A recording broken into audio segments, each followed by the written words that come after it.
How's it going, guys? Welcome to The Good, the Bad, and the Ugly. I'm here with Danny and Trevor, and we got another good episode for you guys. This topic kind of popped up on a whim. We were kind of discussing what we wanted to talk about, and something interesting came up. I brought up the subject of, should parents be responsible for their kids' actions? Obviously, that's sounds open-ended, but let's say before they're 18, should parents be responsible for their criminal actions? That's the big question, is their criminal actions. Obviously, nothing small. Obviously, like if they were to steal something from a store, parents are responsible. But if they were to kill somebody, should parents be held responsible and have to take the blame for it? What it comes down to. What do you guys think? Trevor, you got kids, so I'm sure you got strong feelings towards this. What and Trevor think? Had a very, very strong response to this. To be fair, so to throw this out there, when we thought of the topic, Trevor's first response was, fuck that. So that's what caused us to say, this is a great episode. So, Trevor, with that, what do you think? I think it's a ridiculous notion, because my strongest point towards this is, how are we supposed to raise these children to be responsible adults if they're not held responsible until they're 18? Oh, it's my thing is that they're not responsible. They don't just get a clean slate. I'm saying they're held as responsible. The parents are held duly responsible. No, that's just even more ridiculous. Why? You can't charge the same person, two people, one that didn't even commit the crime, for the same crime. It's like taking someone to court for the same action twice. That's not even allowed. That's not even legal. I mean, yeah, that's the whole point. It's not, but should it be? No. Danny? See, it depends. It depends. I don't like the idea of, say, I'm at work and I've raised my kid to be a good, upstanding citizen, and he's just a psychopath. He's got that part of his brain wrong, and he, takes a gun to school and kills someone. Why do I have to go to jail for that or pay a fine for that? I understand that portion of it, but then there's also two sides to every story. What if there's a kid whose parents are, say, Nazis, and they raise him in that environment of hate every other race but yours, and then that kid just acts out in that means. Maybe he assaults someone who's not of his skin color or his nationality, and the parent should be somewhat responsible for that if that's the environment they're putting the kid in. That it's the same argument that a lot of people use for these children suicide bombers in other, like say Middle Eastern country or an African country. They really don't know exactly what they're doing. Their brains aren't fully formed. And so if they're put in an environment where their parents or their guardians are making these decisions for them or are just having that mode of thinking, I think that could be where this question could have two sides. And that's kind of where I'm at. It's where, like you said, if they're raised in a certain family or something like that and they're teaching them certain things, then they should be held just as accountable for their kids' actions. But obviously, Trevor, I see where you're coming from. I mean, if you don't know what's going on, why should you be accountable for something that you don't have any clue of what's going on? But isn't that the whole role of being a parent, is to be using your tools and everything you can to make sure that your kid does the right thing? So let's say, in a sense, your kid's sneaking out every night. At some point, you should probably put bars on the window or whatever you can to stop your kid from sneaking out. If you're doing everything you can to make sure that they're not doing the wrong thing, then yeah, you shouldn't be held accountable. But if you're doing nothing, then that's where the issue comes in, and I could see where the parents should have to take fault for it. So let's say an instance comes up with cyberbullying. You let your kids use the internet, but if you don't monitor that, shouldn't you be still at fault for whatever they're using that internet for? What do you think, Trev? You give your kid a tablet, do you not monitor it, and then whatever happens, happens? I feel like, just to go off of Danny's point, I'll get to yours in a second, all. I get your point of saying if they were raised a certain way, but they still have that choice. We still have that human nature choice of doing it or not doing it. Mm-hmm. So that's where, sure, they may have been raised to hate all black people or hate all Mexicans. If it's a white nationalist example, yeah. But yes, I think the parents should be held responsible in the sense of word of mouth, but they shouldn't be charged or fined for it, because they technically did not commit any crimes. Yeah, it's a tough question too, though, because like you're saying, they have the free will to choose that. But what if they really only think there's one option? What if they really don't feel like they have a choice because they don't have any other option in their brain? But if we're told that aliens are going to come and invade the world, that's the only way we know aliens, and yet the aliens are the nicest beings in the world. We're only geared with one frame of mind. we've been raised in a society where we've got to be fearing extraterrestrials, even just from movies and, media and whatnot. Should we be held at fault if we might accidentally pull a gun and shoot the first alien that comes onto planet Earth just because we don't know any other way? And it's kind of a bad example, but it's kind of like if you don't have a reference point, you're raised, if say you're someone in the, like I said, Middle Eastern country or Africa, and you're raised to hate everyone that's not Muslim or everyone that's not Christian, and that's all you know, and you've seen bad experiences from the other side of the fence towards you, I find it hard to say that person has 100% free will on that. Obviously, they have that innate free will, but it's kind of a brainwashing thing. And if you have that parent or guardian figure instilling that in you, saying hate that person and do what I say, or then you have the whole I don't want to disappoint my parents type thing. I don't want to disappoint my culture, my authority figures. It's tough to say that they have 100% free will on that. So you're saying it's okay. So if we're going off of these points, it's okay to charge somebody for a crime that they didn't commit, even if they had a hand in getting that person geared in that direction. Well, that'd be motive at that point if they're gearing somebody. I mean, if you're, it's like they're saying you have to kill all the black people or all the whites if you're talking about the Middle Easterns. That's basically saying that the cult mentality, the leader of the cult, isn't responsible for what happens of the cult. Because he's just the one leading it, but he didn't actually do anything. We're not talking about cult, so we're talking about parents and children. I mean, but isn't that... so you're saying cult is a parent figure? If you're saying it like Danny's perspective, where you're saying you're conditioning somebody to believe a certain way and they only know that certain way, then yeah, it is almost a cult mentality because you only know what you're getting into, kind of like a cult. Yeah, I'm not saying that's exactly the same, but in a broader, thinking outside the box kind of way, it's kind of. In all reality, we're getting off on a tangent a little bit here, but in all reality, a cult is a place where you have a strong core set of beliefs, and they might be very intense beliefs. A family is, in essence, a very small, not negative use of the word cult, but a positive use of the word cult. How you raise your children is going to be different than how, say, I was raised by my parents, with having a strict conservative religious background. And someone who's in a very free-spirited, just say hippie household is going to look at that and go, wow, that seems really cultish. And yet we might look at a hippie household and go, oh, wow, that's kind of a cult right there. So it's like a family, in essence, could be either a positive or negative use of the word cult. Essentially, it's what it is. It's a tight-knit network of people. Exactly. And that's the definition of it. My point is, if parents were held a little more responsible, obviously I'm not a parent, so I'm just saying what I believe at the moment. Might change when I have kids and be like, no, that's crazy talk. But right now, how I feel is if parents were held a little more responsible, I think it would negate the whole parenting of, oh, boys will be boys, or the just kind of letting them go off and do their own thing and be responsible for themselves, and then getting into trouble. If people were a little more strict, like Danny was saying, he grew up in a very strict background, I think it would change the way people acted. It's proven if you're raised a certain way, you act a certain way. So, I can't imagine why, if parents were held a little more responsible and it had to be more strict, it might be for the better. I'm not saying it's a bad thing. It would just be different. Well, what if parents started just locking their kids inside until they're 18, then letting them out in the world? Is that improving society? I don't know. I'm sure there's cases because then they're no longer responsible for them. And it's like, okay, well, my hands are clean. Anything that you do. Isn't that kind of how it is now? When they're 18, you just let them off do their own thing? Not necessarily. How long were you at home with your parents after you turned 18?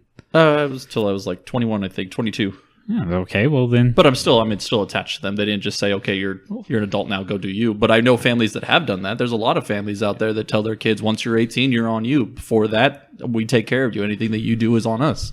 And how you brought up earlier, not to digress from the point because I didn't answer that initial question, the fact that, could the parent be charged with a crime or some kind of fine if their children doesn't act that maybe, they could be held responsible for.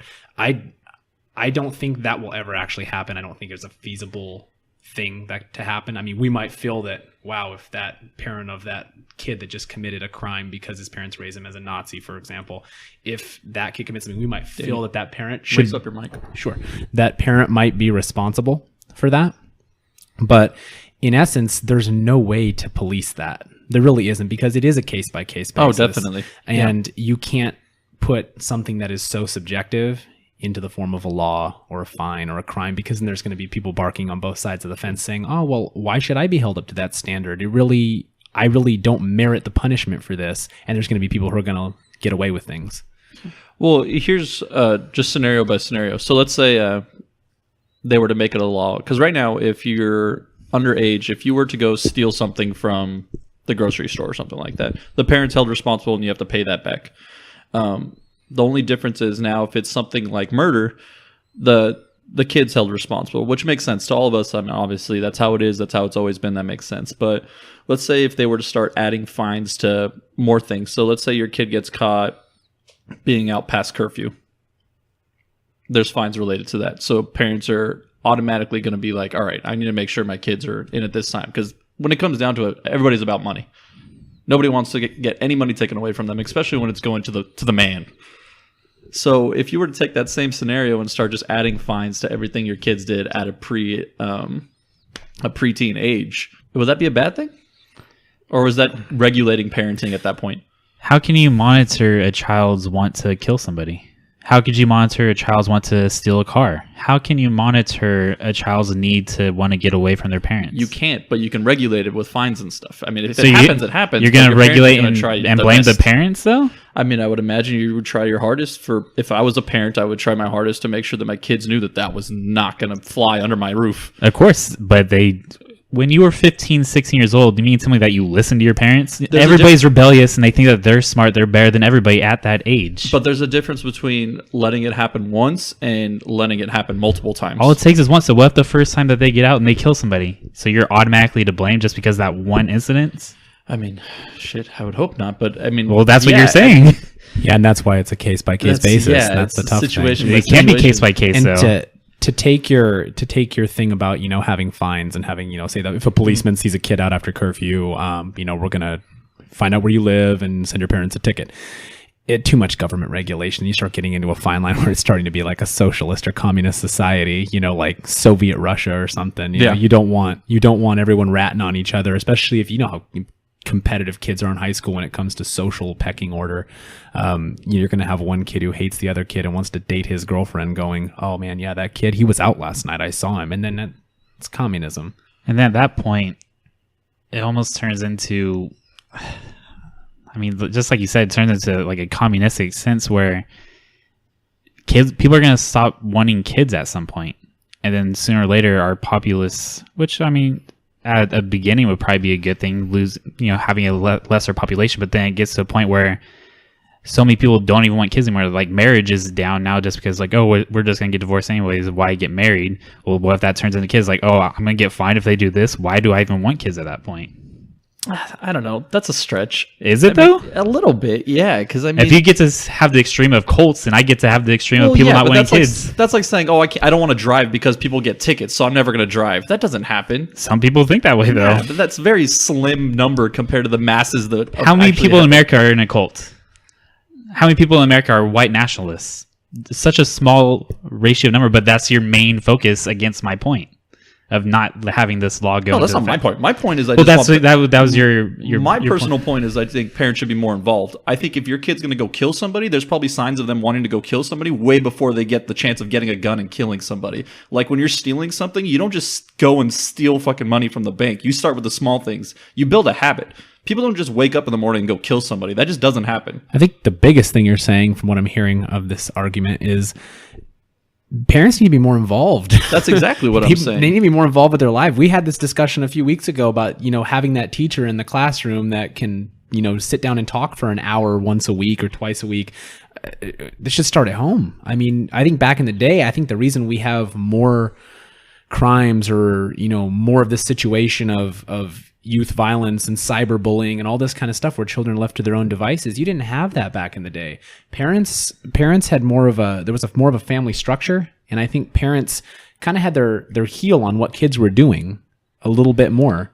And that's my point. If you're going to get parents more involved you almost have to force it at some point. I'm not saying the good parents. There's a lot of good parents out there that do the right thing. They're very involved with their kids. They know what's going on. There might be little things they don't know what they're searching on the internet or something like that. Maybe they should know a little bit more, but that doesn't mean they're not involved with their kids. But there's also parents out there that could give two fucks about what their kids are doing, and those are the ones that are going to end up getting screwed at the end. Because yeah, you brought this kid in the world, but you're not taking responsibility for that kid.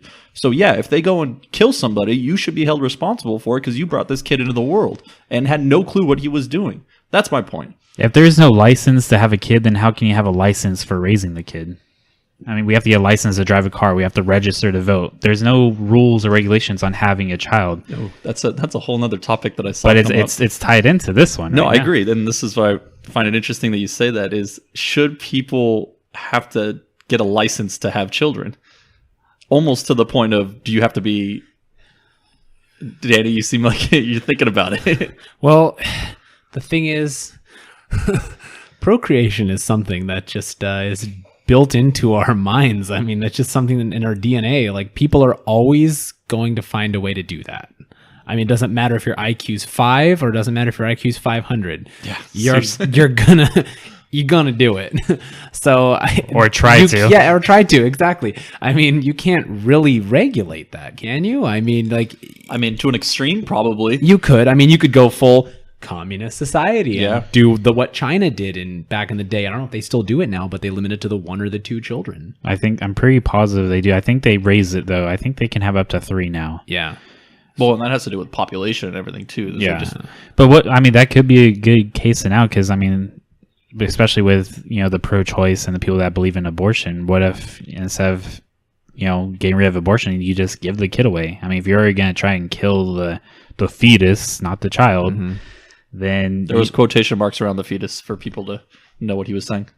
then give it to a family that can't have children. I mean, that's a case that happens everywhere in the world, let alone America. I mean, give it to the married couple that have been trying to have a kid for 10 years that just can't because it's not possible for them. Yeah, and kind of echoing that, because something popped into my head when you said that about taking the child and giving it to someone else. What's scary is if there were laws that would come up, when it came to the morality of your children and how you're raising them and how you are being a parent. We haven't even touched on the fact that nowadays, there's this whole push to, like, if you don't, for example, recognize your child's gender identity and say the child asks, oh, I'm not a boy, I want to be a girl type thing. Outside of that whole question, if the parent doesn't listen to their, 10-year-old when he or she is saying that, is there a question that could come up? Could you take that? He's not being a good parent. She's not being a good parent over their child by not allowing their child to be who they really want. Then there's that whole question. You're going to take the child away for that? Is that not being a good parent, or is it being a good parent? I would think in that type of situation, the being a good parent, I'd use quotations for that, Yeah. would be taking the steps to do what you can. Obviously, ignoring it is not being the good parent, but I mean, there's those people out there that think having that gender issue is a disease. So if you put them in some type of psych help or something like that, that's them technically being a good parent. Not saying that that's what they should do, but I mean, taking some type of step to get some kind of solution out of it, whether it be somebody telling them, no, they're fine, this is just the way they are, or but ignoring it is the issue. And that's where I have a problem. So like, if I say, Trevor, if there was a fine out there that said if your kid under the age of 18 got caught looking at porn, you're the one that's going to get hit with that fine, I guarantee the minute you get home, you're going to put some child locks on that computer because you don't want to get your paychecks hit with the fine. So that's where it doesn't always have to be the extreme of, oh, your kid went and killed somebody, you're going to go to jail for it, but some type of regulations to get your parents more involved. Because I know a lot of people that let their kids have computers. Even myself growing up, when I got a computer, my parents didn't regulate anything because they think the best. They think, oh, I'm raising this kid and he's not going to do that. But if they were more involved, yeah, they probably would have known I was looking at porn and shit like that. But because your point is just to have the parents more involved in talking to their kids and making sure that that they're raising them right, which you would think all parents would want to do.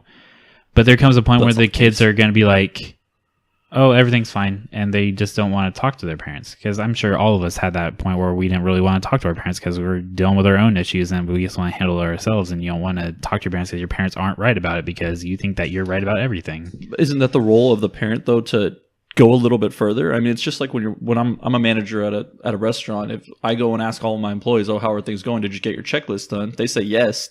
I don't just walk away and just say, "Okay, yep, they did." I got to check them. I got to make sure that that's legit, because if you don't do your due diligence, oh, that was a hard word to say. If you don't do that and check them, then you're just as bad as them lying in the first place. Nothing's actually getting taken care of. You're not doing your part. Do you get what I'm saying kind of there? I get what you're saying. There's levels to the involvement.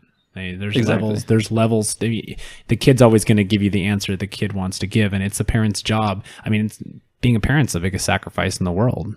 It really is when you think about it, especially if you're doing it the right way. It might not be for parents who aren't doing it the right way, but it is. I mean, I'm sure there's things that sometimes maybe you want to go do something and you're like, oh no, got to get the kids a bath, got to get them to bed, that kind of thing. And then you play Siege. But, the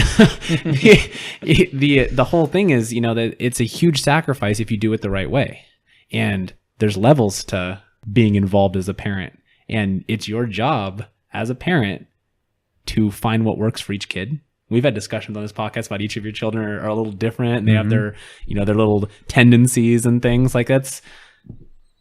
It's a challenge. It's like that final boss level in a video game, except you do it every day for 18 to 20 years and possibly longer if inflation goes up over the next 15 or 20 years. I mean, I think we would all agree that we know the type of parent that's going to be the one that's going to get affected. If this rule change was to happen and if they were to get in trouble, the parents would get hit just as hard. It would be that parent that takes their kid somewhere and is on their phone the whole time, or totally oblivious to what their kid is doing the whole time. But that doesn't mean that it couldn't happen. I could imagine that if something like this were to happen, change the rules into where people would get affected by this, I think that parents would get so much more involved into their kids, almost to an extreme point where they would start putting their kids on lockdown in fear, which, I mean, I guess you wouldn't really want to happen. Like you said, communists and stuff like that, but you can't say it couldn't happen and it couldn't help. I mean, when they're 15 years old and they get charged for something that they do, like you said, like if they stole like $200 from like of materials from like Best Buy or something like that, the kid's not going to pay for it because they don't have a job. The parent's going to pay for it. So aren't they technically already being fined for it? I mean, aren't they already? It is true, because like what 12-year-old or 13-year-old actually is going to have a job to pay a fine or a ticket or something? The parents got to deal with it.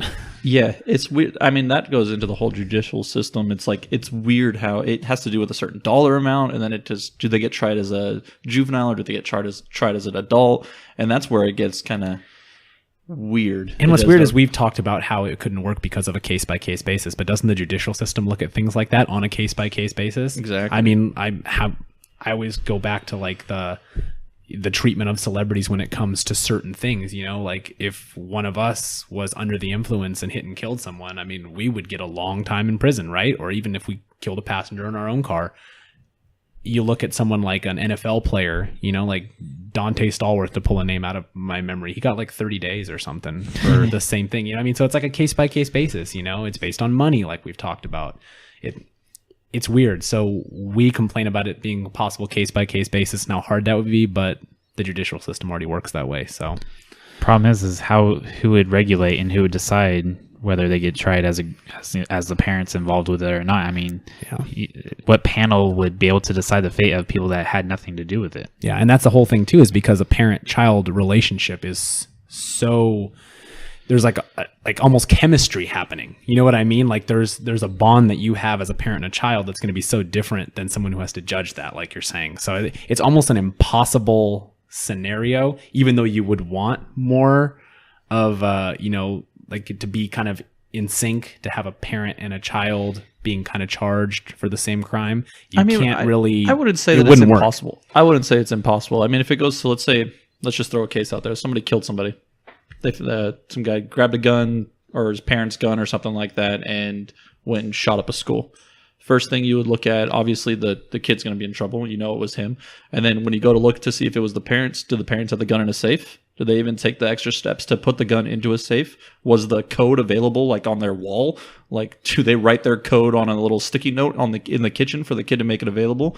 That's where I say, like, there is little steps you could take to make sure that the parents are doing their part for the kid. But that's the thing. There's a lot of parents out there that just assume the best out of their kid and say, my kids wouldn't do this. And then if something does go down, they don't get held responsible for it. I mean, Trevor, if you were to this kid that freaking went and shot up the school, what if your dad just had a sticky note on the fridge and said, in case of emergency, or if you hear weird noises, here's the keypad to my safe, go grab this gun. Like, that's not, a kid's not allowed to have that kind of stuff for a reason. So wouldn't your dad be responsible at that point? Well, let's just say part of that scenario, let's say the kid was, what age are we saying the kid is? Like 14? 14. Yeah, 14, 15, right around that puberty age where kids, right where they could almost be tried as an adult already. All right, so let's say it's a 15-year-old. Let's say the dad works graveyard. Let's say he's like, okay, well, your wife or, your mom's sleeping. If you do hear a noise, here's the code to say so you can protect your mom in this situation. Is that bad parenting? I say that's not bad parenting because my 14 or 15-year-old kid is already going to be shooting guns for a few years. They're going to be well-trained. They're going to know how to use that kind of stuff. But someone who lives in like an affluent suburb, that might be bad parenting. Some kid who's not used to that. Like I said, it's a case-by-case thing, so it's tough. It's hard to rule on this. So imagine the judge in this scenario. I think, yeah. I mean, if you grew up on a ranch in Texas, it's going to be a little different. Are you allowed to carry a gun under the age of, or a certain age? I don't know. I think it varies by state. I do not know. I don't know what the minimum age is. This would be something we look up. I'm going to look it up right now. Yep. Keep talking. Danny, Google it. Because that'd be interesting. Because in that scenario, I mean, in a sense, no, that doesn't sound like bad parenting. But, I mean, if we're looking at it at a strictly rule-by-rule basis, yeah, it is bad parenting. You shouldn't let your kid know how to get to a gun at the age of 15. Well, if it's to defend himself or his family. But he isn't. That's who's to say it wasn't meant there for that purpose? Yeah, it might be meant there for that purpose, but if your kid grabs that gun and goes and shoots up a school, that's not for that purpose. Well, that's my point. It sounds great because you told him how to get to this gun because of self-defense, but you also told him how to get to this gun in case he wants to use it for something else. That's the problem. But it's not the parents' fault, though, for that. It is. You shouldn't allow your kids to get access to that kind of stuff. It just doesn't make any sense to me. There's other ways. There's 911. You don't need to go get a gun. There's other ways to go about it than telling your kid, hey, there's a gun over here. If you need it, go grab it. I mean, that doesn't justify it for me. I don't think so. Yeah. Personally, that doesn't justify it for me. Well, the thing is, too, is like I've seen the dark side of like emergency response and stuff like that, and that's sometimes you don't have 20 minutes for someone to show up. Agreed. And I mean, I'm not saying that. I mean, if I was in that situation and I had a 15-year-old kid that I knew was fully capable of protecting the house, I'd probably go the same road. But if I also knew that I was responsible for whatever this kid did with this gun, I would make sure that I would do everything possible to know that he understands what that gun is and it's not just a toy. Yeah, because it's true. For every story you hear of a child accidentally shooting someone, there's a story of a kid who shot a home invader, and protected his family, that kind of thing. It's always give and take, and it's all environment. But I mean, my point is, going into it, I would know that whatever this kid's going to do, I'm held responsible for 100%. If he goes and grabs this gun and shoots up a school, that was my bad. I should have never let him know where the gun is or the code. Yeah, because if you're a good parent, I mean, you would want to take the responsibility for your child. It's just like when you give your keys to your car to your underage kid that's learning to drive. If he goes and takes off with that car and kills somebody, it was your fault. Yeah. You let him drive your car. You taught him to do the things that he's doing. You're responsible for it. Regardless if you were asleep when it happened or not, you showed him that it was okay for him to use these keys in this car to go do what he did. I would never sit there and feel and not take blame for that. If I was a parent, I would always take blame, just like I would imagine you would do the same for your kids. Yeah, it's okay to take blame for it because that's what you're going to be doing, because you're going to be blaming yourself, but it doesn't mean that you should be held responsible as a sense of a judicial system being like, oh yeah, you're going to be tried just the same or fined a certain amount. It's like, okay, yeah, you're taking the blame. You're going to have to live with that the rest of your life. But why should you be penalized for it more than that? More than already taking the blame and having to live with it? That's a good point. So I did interject here. I looked up the rules. So the federal law is you have to be 18 to possess, and obviously in that case then carry a firearm. But there are states that actually go harder on that say you have to be 21 or whatnot. Well, I can imagine right now, yeah, gun control now is even, but it doesn't say anything about use. So obviously, it's pretty open as to what. Yeah, because if I bought the gun and I have the carry, possess it. Yeah, so. But when it comes to possession, I mean, it's not possession for you plus A, B, C, or D of who's in your household. That's not really how it works. That's the gray area. The gray area, I think, is that you can have someone use it, you know, in extreme cases, or you can take your kids to the gun range, you know, I mean, you can do that kind of stuff as long as they get the proper training. And I think there's like you have to get like some kind of training at a shooting range or something. I vaguely remember doing that when I was younger. I guess the flip side of this is, I mean, that would be the extreme, somebody using a gun, but what if your kid was to grab a knife out of the kitchen and go and just run to the neighbor's house and stab somebody, and then at what point? I'd say put him away. Yeah. No. But then how can you regulate that? I mean, well, that's what I'm saying. And then does the parent get in trouble for that because your kid went crazy and just grabbed the knife and started stabbing somebody? I mean, tell the neighbor not to be such a dick. I told you stop using commando on Modern Warfare 2, and your kid would not have seen knives so much. And then obviously that is the hard part of, okay, how is the parent responsible for that? And then at that point, I would imagine somebody would have to look in to see were there signs of him showing that he had anger towards this neighbor or anything. Was there any steps taken to regulate this before it actually escalated? But my thing is, how many times do you see somebody have these crazy incidences where they go and shoot up a school or something like that, and the parents are like, oh my God, I had no idea. This kid he's a straight A student. He does this, and this. And I would have just never imagined that my kid would do that. And then cops go, well, hold on. And then the cops go into this kid's room and they pop open his computer or whatever, or a journal that he has underneath his bed. And he has all this evidence of, man, he's been plotting this for months. So at that point, is it negligence on the parents' fault for not even knowing that this could be going on? Yeah. And shouldn't they be held responsible? Yeah, and that's where I come from. It's like, yeah, they should be. Yeah, because both parents are working 12 jobs and they, you know, the nanny raises the kids and, you know, that sort of thing. Like, that's negligence. Ooh. If a nanny's raising the kid or if somebody else is raising the kid, are they responsible? Oh my gosh. Or is it the parent that's responsible? Pandora's box has been opened. We said parents or guardian, and technically they are not a parent or a guardian, so no, they cannot be tried. So that's where it's a terrible situation for the parents because they had nothing to do with it. Because working 2 jobs, 24 hours, and then the kid killed somebody. That's but a problem, I mean, you man. talk about like, oh, we went into their journal, we went into their laptop, but then there's also the sense that that kid was like, oh, I need my privacy for my things, and parents respect privacy. Fuck that. Well, some parents do, and that's the problem. I think that's the problem. Giving too much freedom to your kid is not a good thing. I mean, we're also talking about kids shooting up schools, and how often does that happen? I mean, it's in most extreme cases that's going to happen. Right. It's where if we tone it back, where I was saying, if your kid's sneaking out at night all the time and you're taking no steps to fix that, that's the parent's fault. I mean, there's ways to stop that, or there's obviously a reason why your kid feels the need to break the law.